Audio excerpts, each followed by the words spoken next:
Dans cette vidéo, on vous emmène dans notre quotidien pendant 24 heures afin de vous montrer tout ce qu'on fait quand on n'est pas sur la route. Parce que oui, dans un voyage sur plusieurs années comme on est en train de faire, y a des journées qui sont plus ordinaires que d'autres. Et c'est ce qu'on va vous montrer aujourd'hui. Ah oui, et je vous préviens, ça va être une vidéo un peu moins dynamique et rythmée que d'habitude, mais c'est fait exprès, c'est pour vous montrer que nous aussi, à l'autre bout du monde, parfois on a des journées qui sont normales. Donc c'est parti pour 24 heures dans notre vie en Argentine. Bon, généralement, quand on sait que dans la journée on va travailler, le premier truc que je fais, c'est que je sors Starlink. Comme on est là depuis déjà plusieurs jours, j'ai tout qui est dans le pick-up déjà prêt à être installé. Alors, Ambrine, hop, tiens. Et normalement, en même temps que j'installe Starlink, j'installe tous les panneaux solaires. Sauf qu'en fait, on s'est rendu compte que juste à côté de notre place, on a une petite prise pour se brancher. Alors ça, honnêtement, c'est vraiment pas un truc qu'on retrouve dans tous les campings. D'ailleurs, vous allez voir l'endroit où on est, là, ça fait une semaine qu'on y est. C'est un peu exceptionnel et c'est vraiment... faut se dire que ce que vous allez voir aujourd'hui, en termes de confort dans le camping, c'est quand même assez rare. Bon, maintenant, je vais positionner l'antenne Starlink. Alors Starlink, ça marche, on l'avait dit, ça marche super bien. Par contre, ce qu'ils détestent, c'est un peu là où on est. Là, par exemple, si tu regardes, Ambrine, on a des arbres tout au-dessus de nous. On a des arbres là, donc en gros, si là je mets Starlink ici ou sous notre van, il va pas arrêter de se déconnecter parce qu'à chaque fois il va dire qu'il y a un arbre dans son champ de vision. Mais un truc qui est pas bête, qui est bien fait quand même, c'est qu'on a un grand câble. Donc là ce qu'on va faire, c'est qu'on va juste aller l'installer beaucoup plus loin. Ah, je sais pas si je suis un peu léger en câble peut-être. Non, c'est vrai. Hop. Donc voilà, ce qu'on fait depuis qu'on est ici, hop, c'est qu'on l'installe là. Comme ça, au moins il n'y a pas de problème d'arbre et tout, et là au moins il capte bien. Allez Starlink, déplie-toi maintenant. Ah. Hop. Et là il va aller se positionner et il va viser exactement comme ça. Il va faire cet angle en moyenne. Attention. Oh, c'est exactement ce que j'ai dit. Parce que il vise vraiment toujours la même chose. Donc électricité c'est bon, Starlink c'est bon. Là il nous manque de l'eau maintenant, il faut qu'on aille chercher de l'eau. Donc pour l'eau, en réalité, on pourrait retourner à l'entrée et se remplir au tuyau, on l'avait fait au début. Mais là, ça fait combien de temps qu'on est là? Je crois que ça fait 7 jours, 8 jours, c'est notre record absolu d'être ici. Du coup, on n'a plus d'eau dans le van quasiment. Donc ce qu'on fait souvent le matin, c'est qu'on va chercher 10 litres d'eau là-bas. On n'a pas envie de déplacer le van parce que on a toutes nos affaires, on a tout qui est déjà installé. On a notre petit bidon de 10 litres et on va aller le remplir juste là-bas et on le videra directement dans le van. Bon, et dans ce camping, on a quand même vachement de chance parce qu'il y a carrément des zones délimitées pour faire sa lessive. D'ailleurs, la lessive, on l'a pas filmée, mais on l'a donnée. Il y a une petite madame qui passe, qui toque à toutes les portes de tous les vannes qui sont ici pour prendre la lessive. Donc on lui a déposé, elle nous le déposera demain. Mais sinon, tu as ces zones d'eau aussi et ça, c'est vraiment trop bien. On va remplir nos 10 litres ici et après, on ira les vider dans le van. Bon, ça va, on n'est pas très loin du van en réalité. Bon, et maintenant, on passe au moment le plus redouté d'Ambrine. Tous les matins, elle se dit, est-ce qu'elle va prendre une douche non voulue?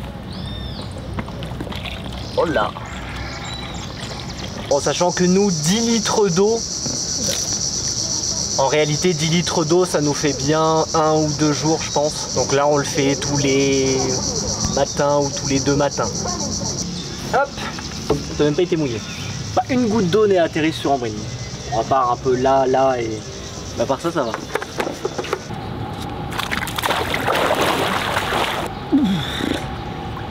Bon, une fois qu'on a fait tout ça, c'est bon, on a fini notre routine matinale. Il ne nous reste plus qu'à nous baigner un petit peu. Et oui, vous rêvez pas, mais là, c'est une piscine qui doit faire 300 ou 400 mètres de long. Et je suis seul dans la piscine et je peux vous dire que d'après moi, il n'y aura quasiment personne de la journée. Il y a du monde le week-end et les jours fériés, mais sinon, il n'y a jamais personne. Je suis seul. Bon allez, maintenant on va aller travailler un petit peu. Bon, et travailler depuis ici, c'est quand même assez simple là parce qu'on a internet illimité, on a électricité illimitée, donc si on veut travailler jusqu'à un peu tard le soir, il n'y a pas de problème. Moi, pour les montages vidéo, je peux lancer les exports, même si ça consomme beaucoup, aucun problème. Donc ça, c'est vraiment un luxe qu'on a quasiment jamais, mais je vous avoue que là, on en profite au maximum. A few moments later. Bon, on a fini notre travail là. Bon, il est midi 42, mais il faut qu'on aille acheter de la nourriture. Mais avant d'aller acheter de la nourriture, il faut qu'on fasse un transfert d'argent. Parce qu'en fait, ici en Argentine, c'est plus avantageux de retirer de l'argent via Western Union que de retirer de l'argent via les distributeurs. Parce qu'en fait, si on s'amuse à regarder le taux officiel du pesos argentin, fin 2023, avec 1 euro, on avait à peu près 400 pesos argentins. Et aujourd'hui, 2 mois plus tard, avec 1 euro, on a, en moyenne, on a entre 800 et 900 pesos argentins. Mais si, au lieu de retirer de l'argent aux distributeurs comme on faisait dans les autres pays, on fait plutôt un transfert d'argent avec Western Union, bah en fait on bénéficie de ce qu'ils appellent le taux bleu et c'est un taux encore plus avantageux. Donc c'est horrible honnêtement pour les locaux, mais nous en tant qu'étrangers c'est super avantageux. Et pour nous là, 1 euro c'est égal à 1234 pesos argentins. Donc du coup c'est vraiment plus intéressant de passer avec Western Union. Donc on va faire ça de suite. Hop. Donc on fait quoi? On fait un 250 euros. Là il est 1 euro 1213. Ouais, il est pas trop mal en vrai. Parce qu'en fait, ouais, le taux, il varie quand même un petit peu. Le premier virement qu'on a fait, je crois qu'on avait 1 euro égale 1250 pesos. Il y a quelques jours, on a eu 1 euro égale 1180 pesos. Et là, aujourd'hui, c'est 1 euro égale 1213. Du coup, Ambrine, combien tu veux? 250? 300? 300. Okay. Donc 300, ça nous fera 364 000 pesos argentins. Donc là c'est bon, le virement il a été fait. Donc là moi je l'ai sur ma petite application Western Union. Faut juste pas oublier son passeport. Et c'est ce qu'on va aller faire de suite. Bon, le truc chiant par contre c'est que comme on part, il faut que je range le petit Starlink. Parce qu'on va pas le laisser quand même si en réalité c'est très sécurisé où on est. Mais bon, on va quand même pas tenter le diable et le laisser. Oh non, je l'ai fait tomber dans l'eau.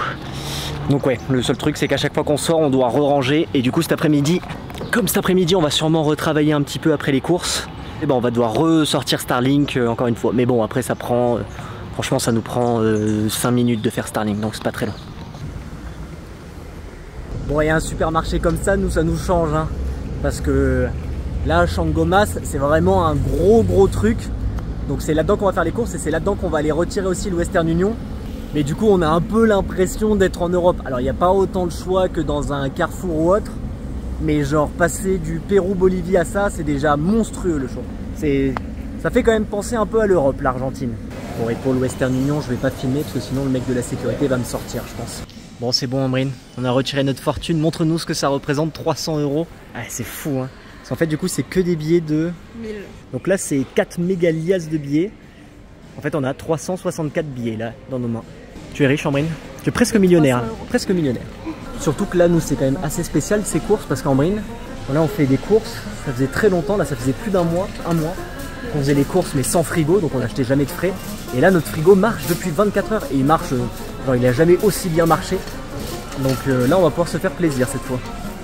Regardez-moi tous ces rayons frais qu'on va pouvoir utiliser. Alors ce qui est marrant aussi en Argentine, c'est qu'ils importent pas tant de choses que ça. Donc par exemple là je suis devant le rayon de pâtes. Bah en vrai c'est que des marques qu'on voit jamais franchement. On a Rina, Is, Matarazzo, Molto. Non mais regardez ça, ils ont même des raviolis. Et c'est pas hors de prix. Parce que normalement c'est hors de prix les raviolis quand on a envoyé. Il y a 500 grammes et ça coûte 2700, donc ça coûte 2 euros quoi, en gros. Un tout petit peu plus de 2 euros. Et ouais, tous les produits là, la plupart, enfin il y a beaucoup de produits, il y a marqué Industria Argentina. Donc ouais, c'est tous des trucs qui sont produits en Argentine en fait. Donc voilà, tous nos achats d'aujourd'hui. Combien ça nous a coûté tout ça Ambrine? Environ 35 euros. Et là on a quoi? On a des repas pour combien de temps? Pour 3-4 jours je pense. 3-4 jours. Donc 3-4 jours, 33 euros. Et ici on paye combien le camping? On paye 3,50 euros pour 2 avec le van. Avec le van. Et avec l'accès à l'électricité, l'eau, la piscine, les douches, tout. Ouais, ouais non mais c'est vraiment top. Donc là ça veut dire qu'en gros, ouais on va dire que pour 10 euros par jour, en moyenne un petit peu plus de 10 euros par jour, bah, on peut vivre dans ce camping en moyenne. On peut vivre dans ce camping pendant des semaines et des semaines en dépensant 10 euros par jour en moyenne. Bon aujourd'hui on va pas dépenser 10 euros par jour parce que ce soir on va aller au restaurant. Mais bon vous verrez ça ce soir quand on ira en ville à Salta. Donc nous on va faire notre petite pause déjeuner. Puis cet après-midi on verra ce qu'on fait, on vous montrera ce qu'on fait cet après-midi. Et là l'avantage c'est que je vais pouvoir me baigner. Je crois qu'ils vont m'engueuler. C'est normalement la piscine elle ferme à 18h30. On va voir si je me fais engueuler ou pas. Bon allez, je vais essayer d'y aller vite et discrètement. Attention, je risque de me faire engueuler très vite. Et là j'ai la piscine pour moi.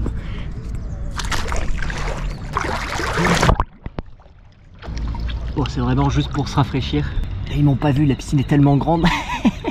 Ils sont en train de ranger. Mais au moins ça fait une petite douche. Et maintenant on va aller direction restaurant. Bon allez, il est 19 h, bon le temps a bien changé. Et là on part en ville. Alors pour aller en ville c'est assez simple, on prend un taxi. C'est vraiment pas cher les taxis en Argentine. Pour vous donner un ordre d'idée, les 10 minutes de taxi pour aller au centre-ville, ça nous coûte en moyenne 1 €. On va dire entre 1 € et 1,20 €. Donc c'est vraiment pas cher. Et là du coup on va en ville pour deux choses. Moi j'aimerais bien me faire couper les cheveux. Et oui, en Argentine vous pouvez vous faire couper les cheveux jusqu'à 22 h. Et ensuite on y va aussi pour manger au restaurant. Et en Argentine aussi un truc important à savoir, c'est que les restaurants là par exemple le restaurant dans lequel on veut aller manger, et il ouvre à, je crois que c'est 20 h celui-là, ouais, c'est l'heure d'ouverture du restaurant, c'est 20 h. C'est 20 h jusqu'à minuit ou plus certains. Donc du coup Ambrine, direction taxi. Et pauvre Ambrine qui marche à reculons. Montre-nous comment tu marches à reculons. Sa caméra ça fait bizarre. Sachant que oui, petite information, tous les prix qu'on donne là, c'est parce qu'on fait la conversion avec le taux avantageux, là le taux bleu. On en a gardé un, du coup on est gentil. Hola, vamos a la Plaza 9 de Julio. Sí.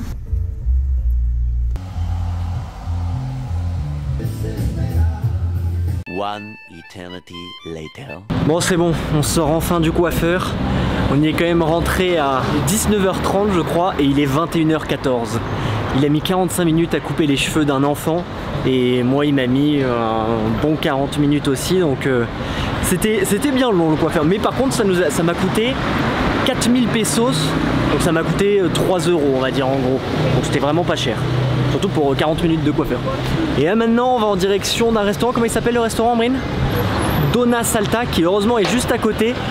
Normalement on devrait pouvoir manger de la bonne viande. Parce que bon, on n'en prend jamais de la viande au restaurant comme ça.